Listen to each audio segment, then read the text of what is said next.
regardé? Non, pas encore. J'ai la honte, j'ai la honte. Pardonnez-moi, s'il vous plaît, pardonnez-moi. Non, parce qu'on est obligé de faire le... Bien sûr, le bien studio sûr. Canal peut réparer cette... Voilà. Non, mais je suis très curieux de voir le film, c'est clair. En plus, il y a Romy Schneider, il y a... Voilà, donc je suis très curieux de le voir, c'est sûr. Alors dans la piscine, il y a un très beau casting, mais dans votre film, Big Splash, il y a un très beau casting aussi. On a parlé de Tilda, on a parlé de Mathias, mais il y a aussi Ray Fiennes, il y a aussi Dakota Johnson. Est-ce que vous pouvez nous parler d'eux? Pourquoi eux? Rafe, toujours, j'aimais lui quand j'ai vu Schindler's List, The End of the Affair, Strange Days. Il est un des plus sublimes acteurs de sa génération, tellement intense, bruyant. Et j'ai vu le trailer de Grand Budapest Hotel, et j'ai vu ce personnage en rose qui est glissant sur la surface de l'hôtel. Je pensais, ouais, ça c'est pas mal. Hein? Alors j'ai demandé de rencontrer lui, et j'ai rencontré Rafe. Il est toujours intense, tu sais, qu'il te regarde comme ça. Et elle m'a regardé comme ça, je lui ai amené le scénario, il m'appelait une semaine avant, il m'a dit, ok, je suis dans le film. Il était très précis, très précis. Toujours, tout le cast est très précis, mais chacun va dans une personnelle façon. Rafe, c'est la façon obsessive. Dakota, c'est une rencontre que j'ai eue à la fin du casting, presque proche à tourner le film.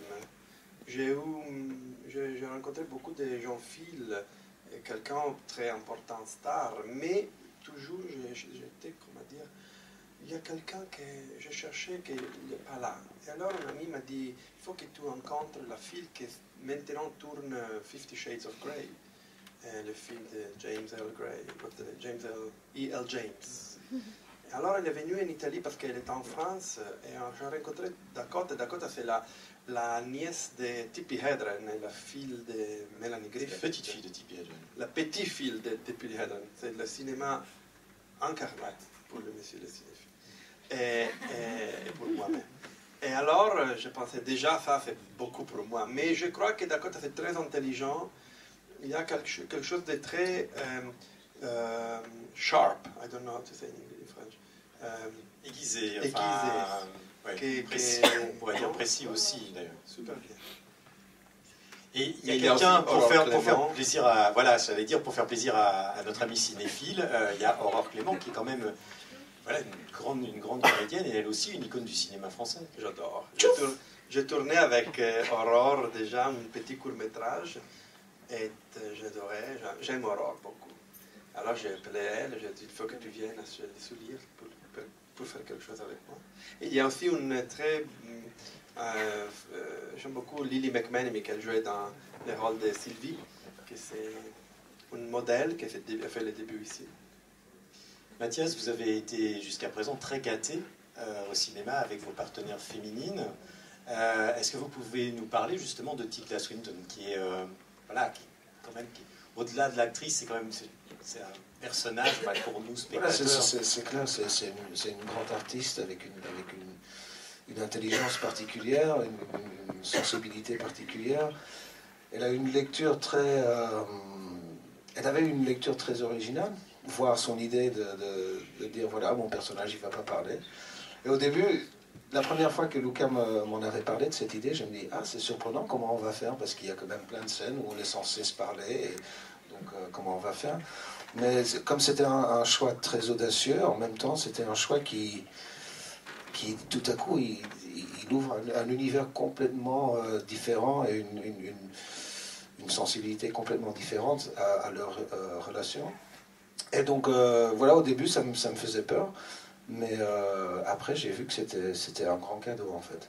Et donc ça montre aussi à nouveau l'intelligence et le talent de Tilda. Une question? Non? Allez, c'est bon, on va boire un truc. Bon, oui, je nomme. Ou encore.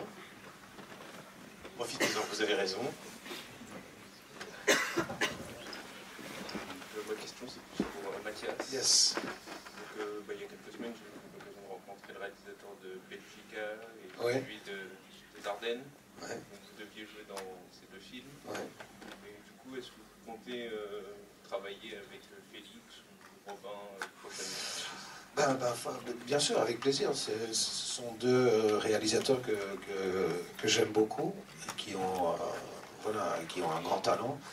Et donc, si le temps le permet, bien sûr, avec plaisir. Non, pas encore. On fait la promo tout le temps pour les autres films où on n'a pas le temps de regarder les films.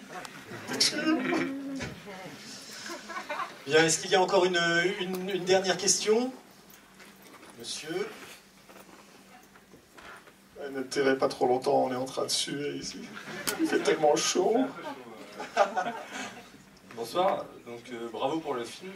J'ai été très étonné par la réalisation parce que autant il y avait des éléments plutôt classiques et des éléments qui venaient briser le rythme, comme les regards caméra lorsque Ralph Fiennes et Tilda Swinton se parlent, et pourquoi avoir fait ce choix de réalisation?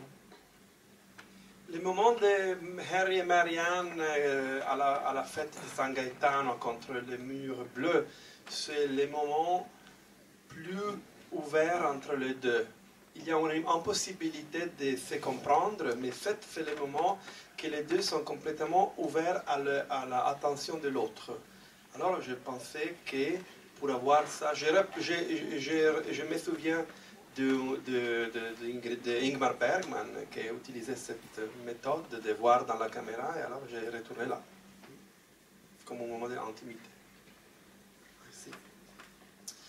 Voilà, je crois on va remercier donc Luca Guadagnino et Mathias Schoenaerts d'être venus présenter le film The Bigger Splash qui sort le 6 avril. Je vous le rappelle, merci à tous d'être venus, en espérant que vous avez passé une très bonne soirée. Et merci au Studio Canal. Merci beaucoup.